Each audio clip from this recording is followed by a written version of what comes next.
Hello children, we'll continue with our discussion on the production possibility curve where I'll be explaining to you the central problems on the production possibility curve. Okay, now we've always been discussing about a problem of scarcity.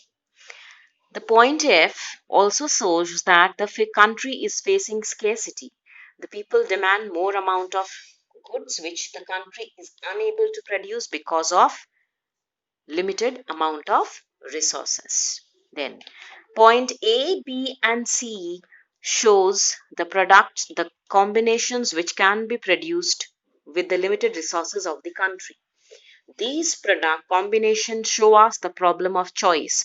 Either we can produce combination A or B or C. We have to choose which combination we need to produce. The same combinations A, B and C also shows us the what to produce problem of an economy.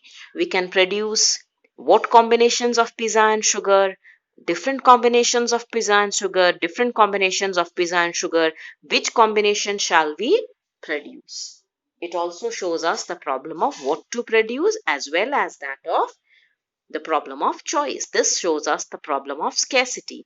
Points number D and E shows us that the economy is not utilizing resources efficiently. That is the problem of either not utilizing resources efficiently or not utilizing resources fully. So these 2 points show us the problem of full and efficient utilization of resources. Then we'll see if there is an improvement in the technology. We are not changing the technology, okay? We are just improving the technology. In case there is an improvement in the technology, what type of goods, okay? Like here, a production possibility curve where y-axis shows defense goods being produced and x-axis shows consumer goods being produced, okay? In case there is the initial production possibility curve is the one in blue line. Suppose there is an improvement in technology for production of defense goods but not consumer goods. We will follow the yellow production possibility curve where, okay, now listen, look at the first one. In the first blue line, 150 defense goods are produced and 50 consumer goods are produced. If there is an improvement in technology for production of defense goods using the same amount of consumer goods, 50 consumer goods will be produced, but more amount of defense goods will be produced. 160 defense goods will be produced. Hence, the production possibility curve will be the yellow one. In case there is an improvement in technology for consumer goods, then same amount of defense goods will be produced, but more amount of consumer goods will be produced. 150 defense goods, 60 consumer goods. Hence, the production possibility curve will be the red one, red line. Is the meaning clear, everybody? Okay.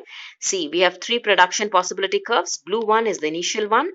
Yellow one shows that there is an improvement in technology for production of defense goods.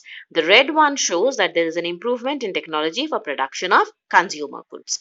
In case there is an improvement in technology for production of both the goods, okay, or resources increase, okay, or resources decrease.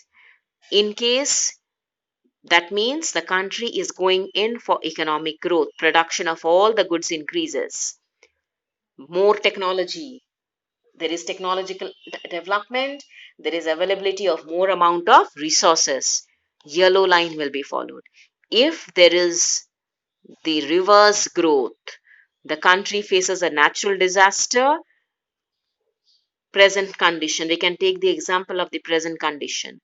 Whatever resources are used cannot be utilized properly due to the social distancing process to be followed.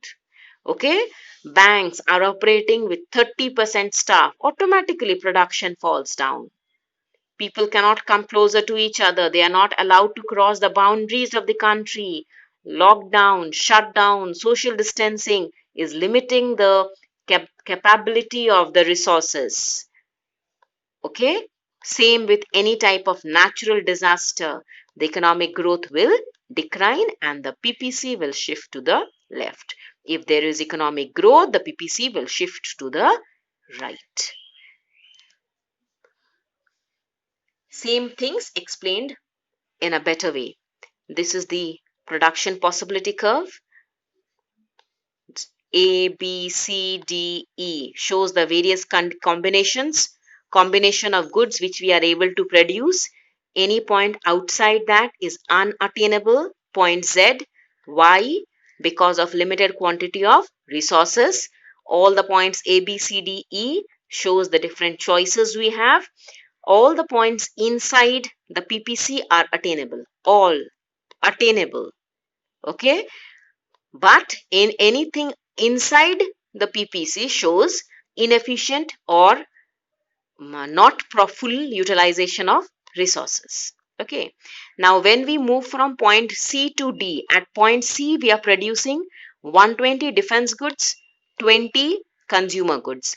At point D, we are producing 10 more consumer goods, and for that, we have to sacrifice 30 defense goods. So, the opportunity cost of 10 consumer goods is equal to 30 defense goods. Is it clear?